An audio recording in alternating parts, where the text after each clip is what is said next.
इकरा चौधरी जी please आप बोलिएगा। धन्यवाद सभापति जी।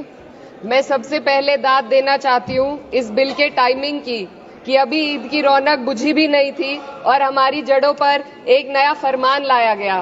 पहले उत्तर प्रदेश में मुसलमानों को नमाज पढ़ने पर रोक लगाई और फिर सौगात में ये बिल लाया गया। निसार में तेरी गलियों पे है वतन, जहाँ चली है रिवाजों गैर कि कोई ना सर उठाकर चल सके।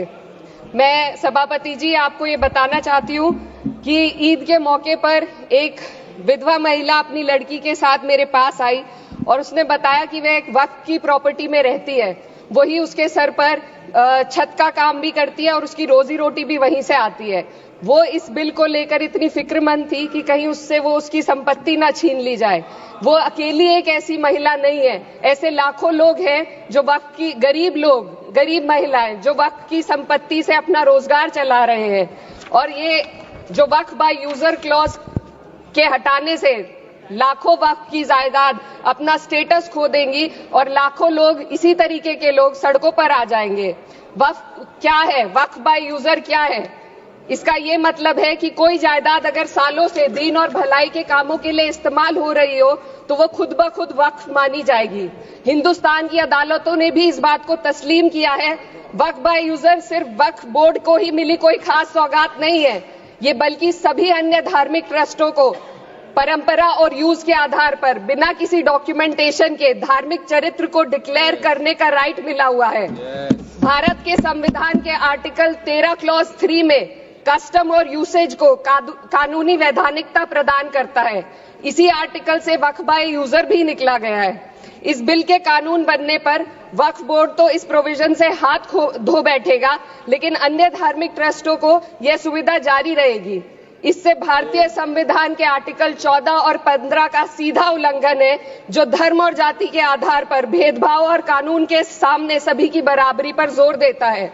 मैं इसके साथ ये भी कहना चाहती हूँ कि सत्ता के लोग जो एक दूसरे की पीठ थपथपा रहे हैं कि वक्फ बाय यूजर का जो अमेंडमेंट इन्होंने दिया उसको एक्सेप्ट कर लिया गया है, लेकिन इनकी शरारत यह है कि उसके साथ ही एक ऐसा प्रोवाइजो इसमें शामिल किया गया जिसके आधार पर यह कहा गया है कि अगर कोई भी वक्फ की संपत्ति विवादित हो तो वो अपना वक्फ स्टेटस खो देगी। तो जो अमेंडमेंट इन्होंने दिया है जिसको एक्सेप्ट कर लिया गया है उसका कोई मतलब नहीं है, ये इनकी नीयत है जो साफ जाहिर हो रही है।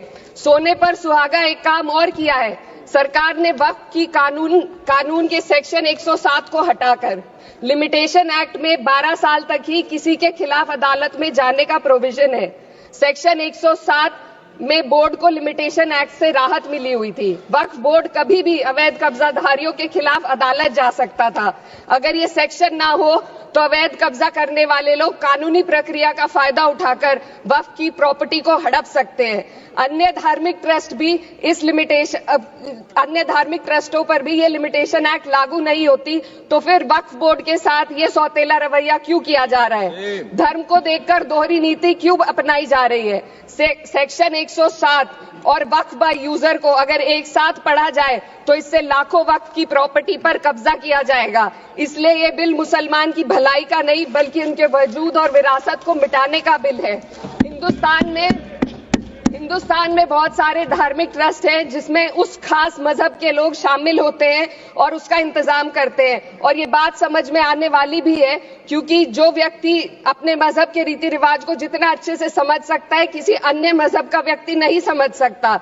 आर्टिकल 26 क्लॉज 2 के तहत धार्मिक संप्रदायों को अपने मजहबी इदारों के एडमिनिस्ट्रेशन का हक देता है, लेकिन वक्फ बोर्ड के बारे में इसको उल्टा किया जा रहा है। Sir 2 minutes sir please 2 minutes. सरकार इसे एक सेक्युलर बॉडी मान रही है और इसमें गैर मुस्लिमों को शामिल करने की बात कह रही है। आपके मुंह से सेक्युलरिज्म की बात सुनकर अच्छा लगा, लेकिन अगले ही पल ये भ्रम टूट जाता है क्योंकि आपको सिर्फ दान देने के लिए प्रैक्टिसिंग मुस्लिम का आपने क्लॉज डाला है, लेकिन बोर्ड में बैठने के लिए मुस्लिम होने की कोई आपकी क्लॉज नहीं है। तो इससे आपकी जो दोहरी नीति है वो साफ जाहिर होती है। ये वही सरकार है जिसने राम जन्मभूमि ट्रस्ट में ये लिख दिया कि जिला अधिकारी भी अगर होगा तो हिंदू होना चाहिए। कोई मुझे बताए कि वहां पर सेक्युलरिज्म का रस क्यों नहीं घोला गया? सर आखिर में मैं अपनी बात को खत्म करने से पहले महिलाओं का मुद्दा बार बार उठाया जा रहा है। सरकार का कहना है कि कि बोर्ड में मुस्लिम महिलाओं को रिप्रेजेंटेशन देंगे। इस कानून से पहले भी मुस्लिम महिलाएं बोर्ड में मेंबर रह चुकी हैं और मिनिमम 2 का प्रोविजन था, उससे ज्यादा भी हो सकती थी। सर, मैं ये कहना चाहती हूँ कि सरकार ने महिलाओं के लिए ऐसा कौन सा नया काम किया जिसका ढिंडोरा सरकार का हर सदस्य पीट रहा है। इस बात की तायीद अगर आपकी तरफ से कोई मुस्लिम महिला करती तो हम उसका यकीन भी करते, लेकिन अफसोस आपकी इतनी लंबी कतार में एक भी मुस्लिम महिला नजर नहीं आती है। महिला नहीं है, एक महिला। सर, मैं खुद एक मुस्लिम महिला हूँ, मैं सिर्फ एक सर मैं माइनॉरिटी महिला हूँ। इस सदन में हम सिर्फ 2 महिलाएं हैं और उस नाते से मैं ये बात कहना चाहती हूँ कि इस बिल के माध्यम से मुस्लिम महिलाओं को कुछ नहीं मिल रहा है। ये हमें कुछ नहीं देना चाहते, सिर्फ टोकनिज्म हमारे नाम पर बनाकर एक नैरेटिव मीडिया में चलाना चाहते हैं। तो ये बिल मुसलमान की भलाई का नहीं, उनकी पहचान को मिटाने का है। सर, अंत में मैं बस यही कहना चाहती हूँ कि कागजों की कैद में बस नाम रह जाएंगे, वो जो हमारे थे सिर्फ दावे में रह जाएंगे। इस बिल के द्वारा मीठी ईद के जायके को कड़वा करना, यही असली सौगाते मोदी था। बहुत बहुत